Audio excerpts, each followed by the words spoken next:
అందరికీ praise the lord. ఈ ఉదయకాల సమయం దేవుడు నీకు ఇస్తున్న వాగ్దానము ద్వితీయోపదేశకాండము 2వ అధ్యాయము 7వ వచనం. నీ దేవుడైన యెహోవా నీకు తోడై ఉన్నాడు, నీకేమీ తక్కువ కాదు. ఇక్కడ వాక్యంలో దేవుడు చెప్తున్నాడు ఏమనంటే, నేను నీకు తోడై ఉన్నాను కాబట్టి నీకేమీ కూడా తక్కువ కాదు అని మాట్లాడుతున్నాడు అనమాట. నిజానికి లోకంలో పెద్ద పెద్ద బిల్డింగ్లు కట్టేయాలి, బాగా సంపాదించేయాలి, కార్లు, బైకులు, విమానాలు కొనేయాలి, ట్రైన్స్ కొనేయాలి, బస్సులు కొనేయాలి, ఇలా చాలా రకాలుగా ఆలోచన చేస్తారు. సంపదల విషయంలో మమ్మల్ని మించిన వాళ్ళు ఉండకూడదు అని కూడా ఆలోచన చేస్తారు. మనం కష్టపడి సంపాదిస్తాము, కానీ సంపాదించింది తృప్తిగా మనం తినలేము, సంపాదించింది తృప్తిగా వాటిని మనము అనుభవించలేము. అలాంటి పరిస్థితులు ఎదురవుతాయి. ఒకవేళ బాగా సంపాదించేసాము, ఆ సంపాదించిన సంపాదనను ప్రశాంతంగా తింటున్నామంటే ఏదో ఒక జబ్బు, అనారోగ్యం ఏదన్నా ఒకటి వచ్చి పోతాం.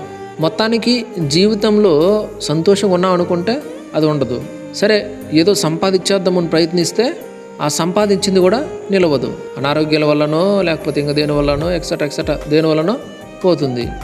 అర్థం కాదు జీవితము ఏంది ఇలా అయిపోతుంది. ఎంత సంపాదించినా ఏం చేసినా కూడా ఎలాగో వెళ్ళిపోతుంది, ప్రశాంతంగా ఉండలేకపోతానని, ఏంది నా పరిస్థితి అని అర్థం కాని స్థితిలో ఉంది. అందుకే దేవుని వాక్యం ఇక్కడ చెప్తుంది ఏమంటే, నీ దేవుడైన యెహోవా నీకు తోడై ఉన్నాడు కాబట్టి నీకేమీ కూడా తక్కువ కాదు.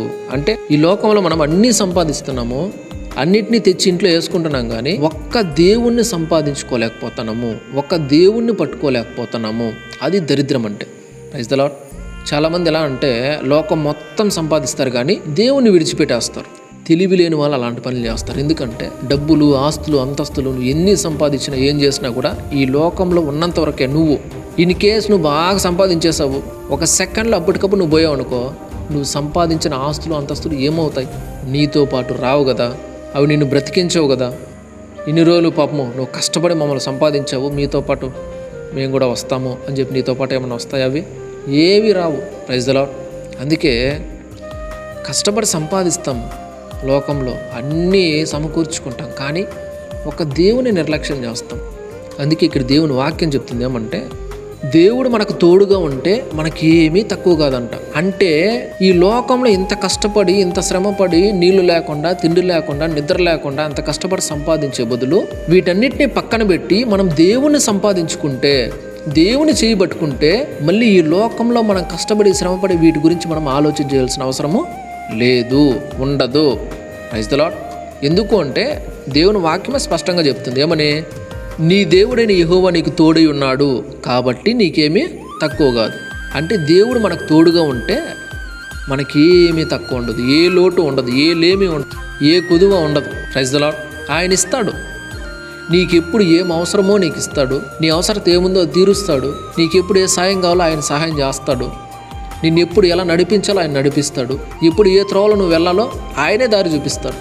Praise the lord. కాబట్టి ఆయన నీకు తోడై ఉంటే నీకేమీ తక్కువ ఉండదు, ఏది కొదువు ఉండదు. అసలు నువ్వు కొదువులో ఇప్పుడు ఎందుకున్నావో తెలుసా? ఎందుకు ఆ దరిద్రతలో నువ్వు ఉన్నావో తెలుసా? ఎందుకు ఆ లేమి నీకుందో తెలుసా? ఎందుకు నీ ఇంట్లో అన్ని అప్పులు ఉన్నాయో తెలుసా? ఎందుకు మీ ఇంట్లో సమాధానం లేదో తెలుసా? ఎందుకు నువ్వు ఇన్ని సమస్యలతో నలిగిపోతున్నావో తెలుసా? ఎందుకు ఇంత సతమతం అవుతున్నావు నీకు తెలుసా? నువ్వు లోకంలో ఉండే వాటన్నిటిని చూస్తున్నావు, వాటిని సంపాదించాలనుకుంటున్నావు, నా కష్టాలు, బాధలను పోగొట్టుకోవాలని నువ్వు ట్రై చేస్తున్నావు. అంతేగాని వీటన్నిటిని పక్కన పెట్టి దేవుణ్ణి సంపాదించాలని అనుకోలేదు నువ్వు. అందుకు ప్రైజ్ ది లార్డ్. అదే నువ్వు దేవుని సంపాదిస్తే, దేవుని చేయబట్టుకుంటే, నిన్ను ఇబ్బంది పెట్టేటివి, నిన్ను బాధించేటివి, నిన్ను శ్రమ పెట్టేటివి అవేవి నీ జీవితంలో ఉండవు. నీకు ఎల్లప్పుడూ సమాధానం ఉంటుంది, సంతోషం ఉంటుంది, నెమ్మది ఉంటుంది, మంచి ఆరోగ్యం ఉంటుంది. Praise the lord.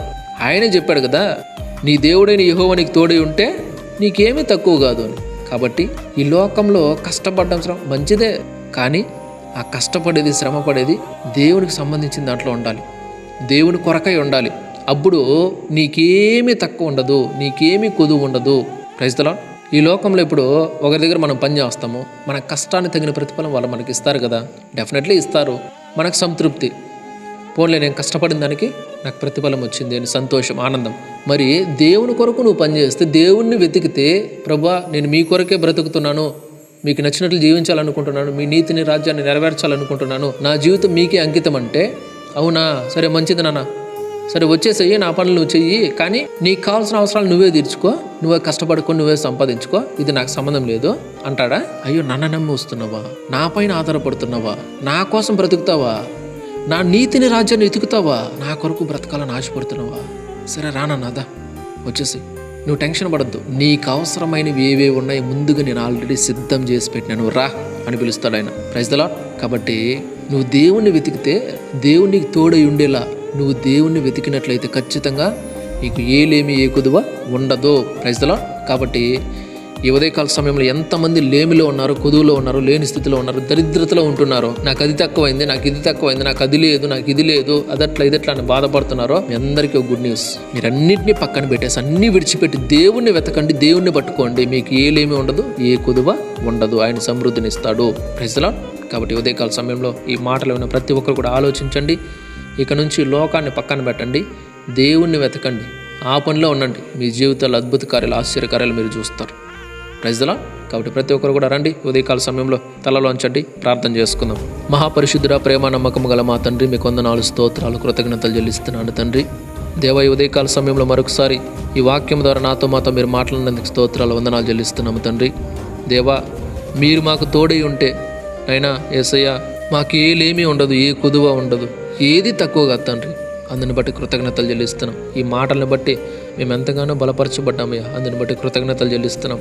ఈ మాటలు నాతో మాతో మాట్లాడినందుకు స్తోత్రాలు ప్రభా. ఈ మాటలు నా కొరకే మీరు చెప్పినట్టుందయ్యా, అందుని బట్టి కృతజ్ఞతలు చెల్లిస్తున్నాము తండ్రి. దేవా, ఈ మాటల ద్వారా నాయనా నేను ఎంతగానో బలపడి తండ్రి సంతోషిస్తున్నానయ్యా, అందుని బట్టి కృతజ్ఞతలు స్వామి. నాయనా, నేను అనుకోలేదు ప్రభా, నా పరిస్థితి ఎలా ఉంటే నాతో మాట్లాడతారని నేను అనుకోలేదయ్యా అని ఎంతమంది ప్రభా ఈ ఉదయకాల సమయంలో దేవా ఈ మాటలను బట్టి దేవా ధైర్యపరచబడుతున్నారు, బలపరచబడుతున్నారు. మిమ్మల్ని ఈ రీతిగా మీ పాదాల చెంతకొచ్చి ప్రార్థిస్తున్న వారందరి జీవితాల్లో కార్యం చేయి తండ్రి.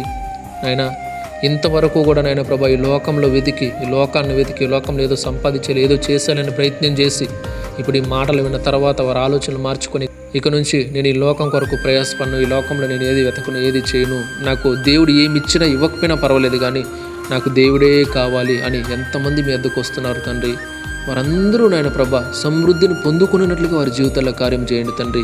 మీకు స్తోత్రాలు చెల్లిస్తున్నాను. దీవించండి, ఆశీర్వదించండి. అనేకులకు వారు నాయన ప్రభా యేసయ్య సహాయం చేసేలా వారిని దీవించండి, ఆశీర్వదించండి, సమృద్ధితో నింపమని మీ పాదాలు పట్టుకుంటున్నాం. సహాయం చేయండి, తోడుగా ఉండండి. మీకే వందనాలు, స్తోత్రాలు చెల్లించుకుంటూ దేవ ఈ వాక్యం ఎంతమంది అయితే చూస్తున్నారు, వింటున్నారు, షేర్ చేస్తున్నారు, పేరు పేరుని అందరినీ జ్ఞాపకం చేసుకోమని, దీవించమని, ఆశీర్వదించమని, సహాయం చేయమని యేసయ్య అతి పరిశుద్ధ నామములో ప్రార్థించి స్తుతించి గణపరిచి వేడుకుంటున్నాను తండ్రి. ఆమెన్. దేవుడు మీ అందరిని దీవించి ఆశీర్వదించును గాక. ఆమెన్.